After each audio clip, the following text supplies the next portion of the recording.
made it right up to the end. Here we are, our last philosophy of religion lecture. Afterwards, you can go celebrate and congratulate yourself with an ice-cold Coca-Cola. And if you're over 21, you can add a little Jack Daniels to it.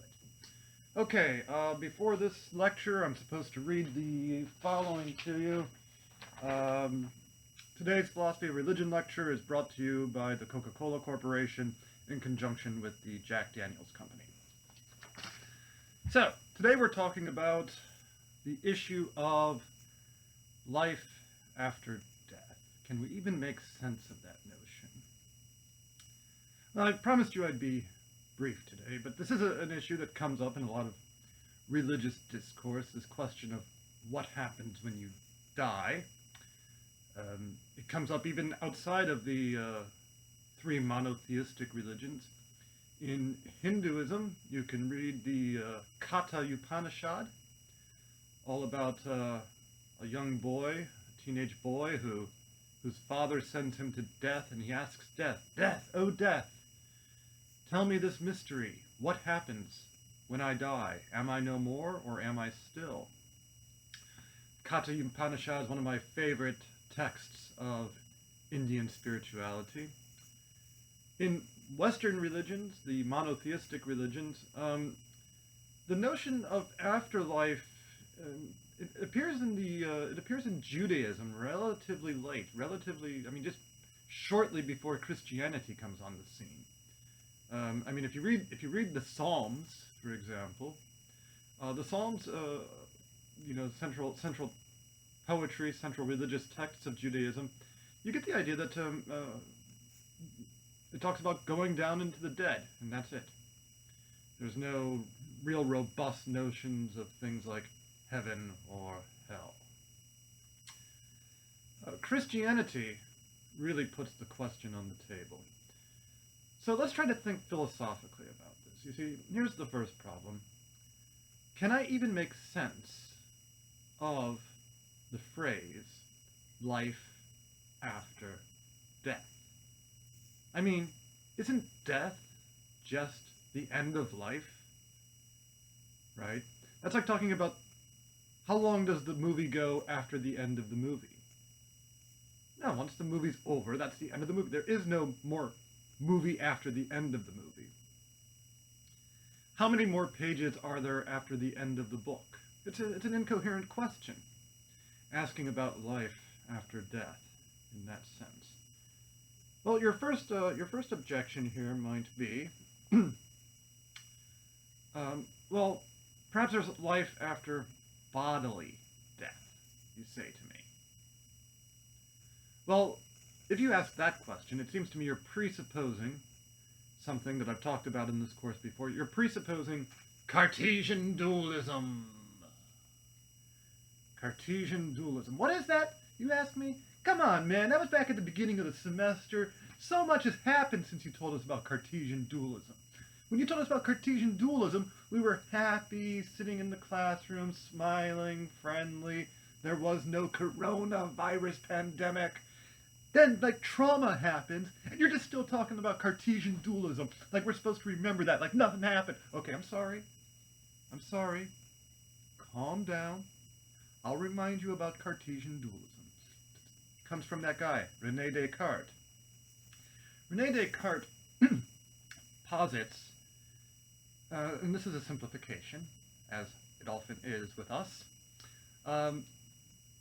Cartesian dualism posits that there's two kinds of substance. There's physical substance, which is extended in 3 dimensions, like these fingers that you see finging. But then there's also spiritual, immaterial substance. And according to René Descartes, you are really a mind, a spiritual mind, not a physical thing. Your real self, your mind, or if you will, your soul, just happens to, for the moment, be occupying a body, like a ghost in a machine. Okay, well, if your sympathetic to Cartesian dualism, then you might be sympathetic to the idea that the real you, the mind you, the spiritual you, has some existence of its own after the death of your body. Interestingly, it's hard for me to say how, on that view, on a dualist view, it's hard for me to say how you could rule out reincarnation. Why shouldn't that invisible you just go on to take another body? Immanuel Kant, a successor of Descartes, died 1804.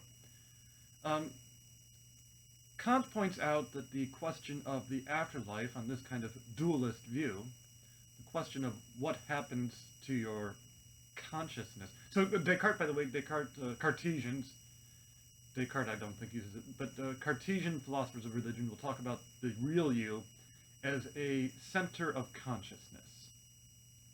To be a person is to be a center of consciousness. And when they say God is a person without a body, they mean just like you're a center of consciousness, albeit one with a body, God is a center of consciousness like yourself, just without a body. Kant says that we have no way of knowing what the existence of such a center of consciousness would be like in the afterlife.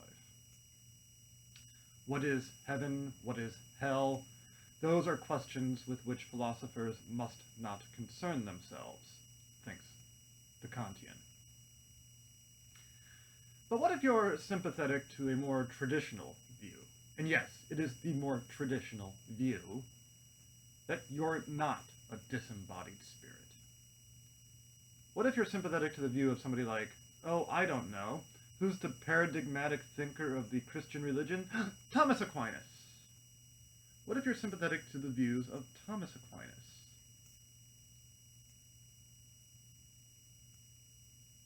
I just became sad for a moment because I just remembered. I was going to bring on the last day of class Thomas Aquinas cards for all of you. Little Thomas Aquinas. I have one here somewhere, I think.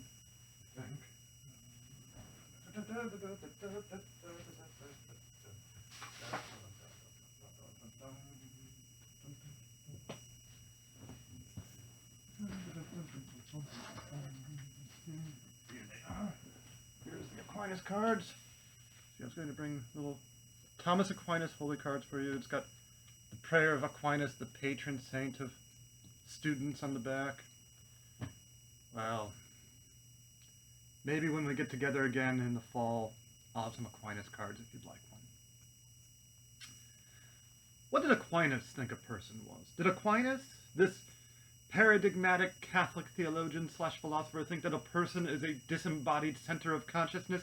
Hell no, he didn't. And don't you think for a moment he did. I don't want to ever hear somebody saying that's the traditional Catholic view of a person. There's like 3 things I hope you remember from this class for the rest of your life. 1, that it's a good thing to think about that question, why anything at all instead of nothing whatsoever.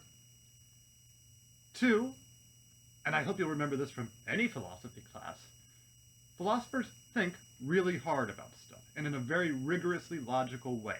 We're not just making it up as we go. 3, if I see you on the street 30, 40 years from now saying that Catholics believe that the real you is some disembodied spiritual center of consciousness, that that's what the soul is, I am going to get really mad at you. And I'm going to call you out wherever you are. I'm going to say, you take that back. Aquinas thinks you are a body formed as a rational being. Now, rationality is an interesting thing.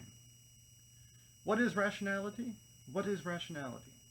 It doesn't appear to be the operation of anything physical. Say the way seeing is the operation of my eye.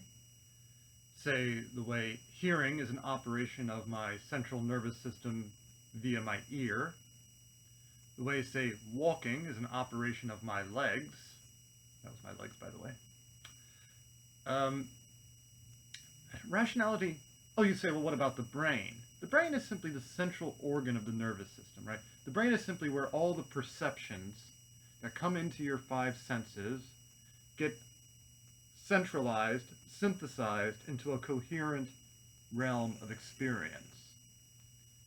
And you know what? Cats have brains, but they can't do calculus. Dogs have brains, but they can't take philosophy classes. Not even the smartest ape can get so much as a C- in philosophy of religion class. See? May it never be said that Kovac thought his students were dumber than apes, because you're all going to get better than a C-. As long as you're showing up, as long as you've taken the quizzes, turn in your work, you'll be fine. And you tell me about that monkey, the gorilla. What was her name? Coco. Remember Coco the gorilla? Coco the gorilla. I watched a video. You can find this on YouTube. Coco the gorilla. They said to her, Coco, bring me my car keys. Goes into the other room, and Coco comes back with the car keys. And Coco, put the car keys in the refrigerator. And Coco puts the car keys in the refrigerator. And I thought to myself, wait a minute. Hold on, wait a minute. Let's think about this a minute. I called in my 4-year-old niece. I said, Summer, come here. Summer came. I said, Summer, bring Uncle David his car keys. And she ran and got me my car keys. And I said, Summer, put the car keys in the refrigerator. And she goes, no, Uncle David, that's not what you do with car keys. Car keys go in the car. See, that is an act of rationality. Coco was able to internalize commands and follow them, but wasn't able to think rationally about them. Rationality transcends our material conditionality. Okay, so a human being, on Aquinas' view, is a body, formed to act rationally.